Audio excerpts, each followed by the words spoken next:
While Titans are usually employed to fight enemy forces that originate from the material realm, they are on occasions forced to fend off demonic and chaos threats.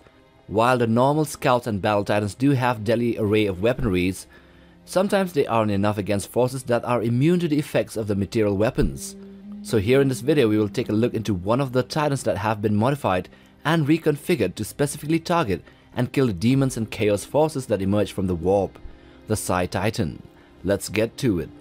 Let's start with its origins. So during the Great Crusade, the Emperor himself, driven by his relentless pursuit of defending humanity, delved into the ancient sciences of the Dark Age of technology, and from the shadows of the Imperium's darkest secrets, the Psi-Titan came out as a fusion of science and psychic power.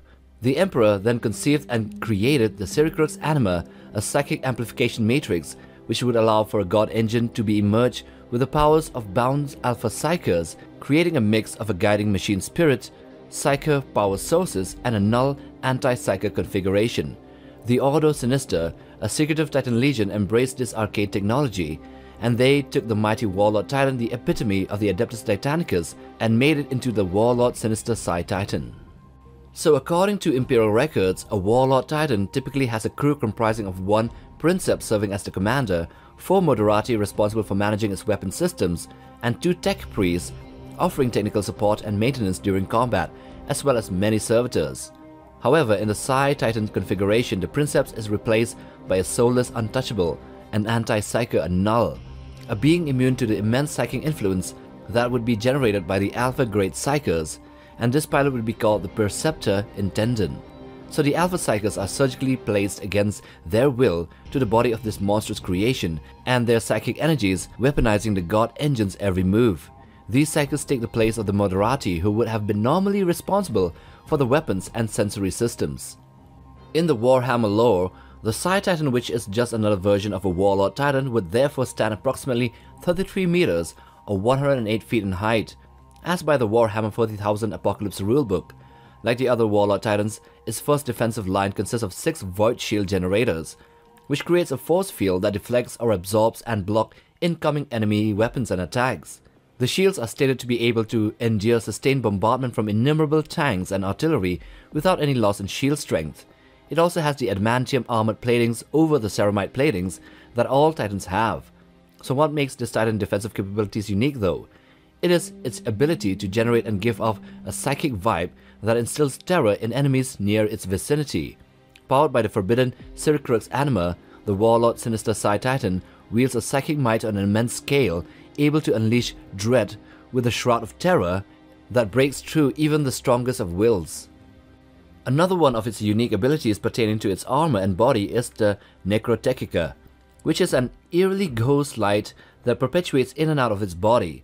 This light seamlessly mends shattered armor and broken machinery, meaning it can heal in real time against hits and impacts that were able to penetrate the void shields.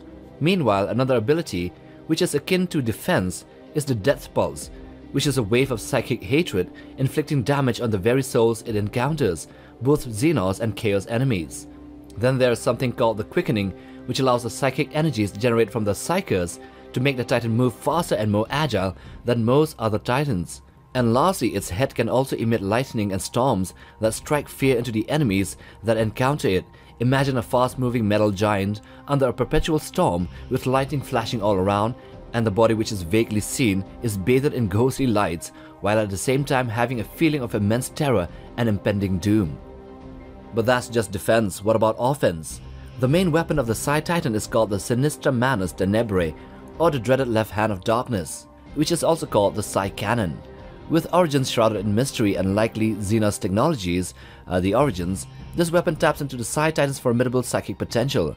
Resembling a warp drive, it channels the psychic anguish of bound psykers into a rupture in reality, unleashing a projectile of nightmarish psychic force. This sphere of darkness obliterates everything in its impact zone, disassembling matter at the molecular level. But unlike the vortex weapons which do the same thing, the Psi-Cannon's advantage lies in its repeatability, allowing it to be fired repeatedly as long as the bound psyker's strength endures.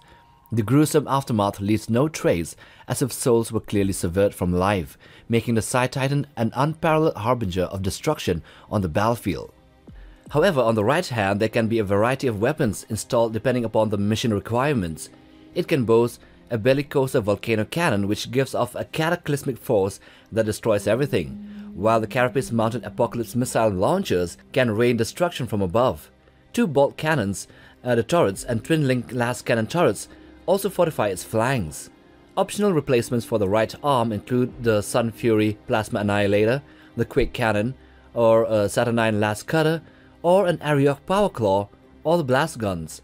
Anyway, they are always in few numbers as the Titans as a whole require complex STCs to construct in the very first place, which are only found in select Forge worlds.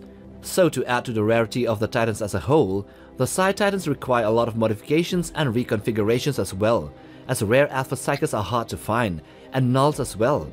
Therefore, if they are sent into battle, it would be on the most dire circumstances or very special missions that require their unique firepower, and the overall benefits would outweigh the costs. So that in short are the Psi-Titans of the Ordo Sinister. Anyway, if you like this video, then check out other ones, and if you want to browse for other Warhammer content, then check out our channel. So subscribe and like for support, and bang that bell icon for notifications on new video uploads. Till the next time, take care, boys.